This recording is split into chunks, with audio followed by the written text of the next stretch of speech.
সকল প্রকার গুনাহ থেকে আল্লাহ রাব্বুল আলামিন ক্ষমা করার জন্য বান্দাদেরকে হাত ধরে ধরে ডাকছেন। আল্লাহ রাসূল সাল্লাল্লাহু আলাইহি ওয়াসাল্লাম বলছেন, পৃথিবীর মানুষ যত গুনাহ করেছে সকল গুনাহ যদি সমুদ্রের ফেনা পরিমাণ হয়, আল্লাহ রাব্বুল আলামিনের রহমতের কাছে পৃথিবীর সকল মানুষের গুনাহ পরাজিত হবে। আল্লাহ তাআলা বলছেন, লা তাকনাতু মির রাহমাতিল্লাহ, আল্লাহর রহমত থেকে তোমরা নিরাশ হয়ো না। ইন্নাল্লাহা ইয়াগফিরু যুনুবা জামিআ, আল্লাহ তাআলা সকল গুনাহ ক্ষমা করে দিবেন, সকল গুনাহ ক্ষমা করে দিবেন। আমরা যারা জিনার সাগরে মদ, জুয়া, নারী, টেন্ডারবাজি হাবুডুবু খাচ্ছি, অশ্লীলতা বেহাপনা হাবুডুবু খাচ্ছি, আমরা যারা দুর্নীতি, টেন্ডারবাজি, চাঁদাবাজি, মানুষের হক মারায় ব্যস্ত হয়ে পড়েছি, হতাশা হয়ে গিয়েছি, জীবনের শেষ প্রান্তে এসে আল্লাহ তাআলাকে ছাড়া আর কোনো উপায় দেখছি না, মৃত্যু আমাদের নিশ্চিত, মারা যেতেই হবে, এই কথা যখন মনে আসছে তখন আমাদের মাফ করবে কে? আমাদের ক্ষমা করবে কে? আমাদের উপায় হবে কি? কিয়ামতের দিন হাজার হাজার মানুষের সামনে আমাকে অপমানিত হতে হবে, লাঞ্ছিত হতে হবে, হেয় প্রতিপন্ন হতে হবে, তখন আমার উপায় হবে কি? এই বোধ যখন জাগ্রত হচ্ছে তখন আল্লাহ রাব্বুল আলামিন কুরআনুল কারীমে অসংখ্য দোয়া আমাদের শিখিয়েছেন।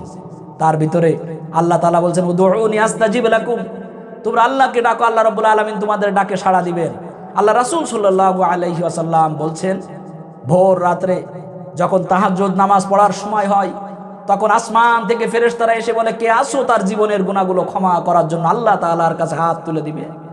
কে আসো জীবনে অশান্তিতে আসো, শান্তি পেতে চাও? কে আসো জীবনে তোমাদের চাকরি রিজিকের সমস্যা হচ্ছে, তোমরা আল্লাহ তাআলার কাছে ব্যবসা বাণিজ্য, চাকরি বাকরি এগুলো আয় উন্নতির জন্য দোয়া করবে?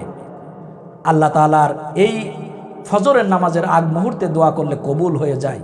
এই জন্য জীবনের সকল পাপ থেকে মাফ করানোর জন্য আমাদের যে দোয়া, সেই দোয়াটি প্রসিদ্ধ একটি দোয়া আজকে আমি আপনাদের সামনে বলছি।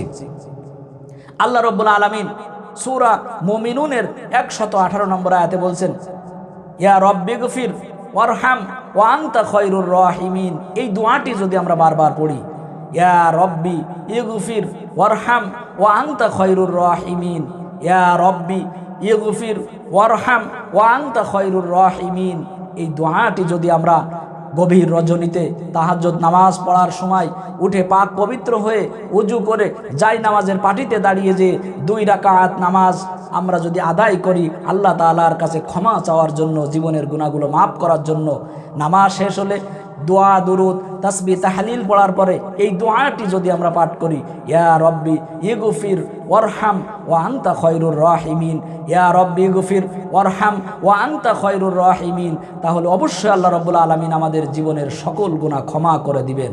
আল্লাহ তাআলা আমাদের কবুল করুন।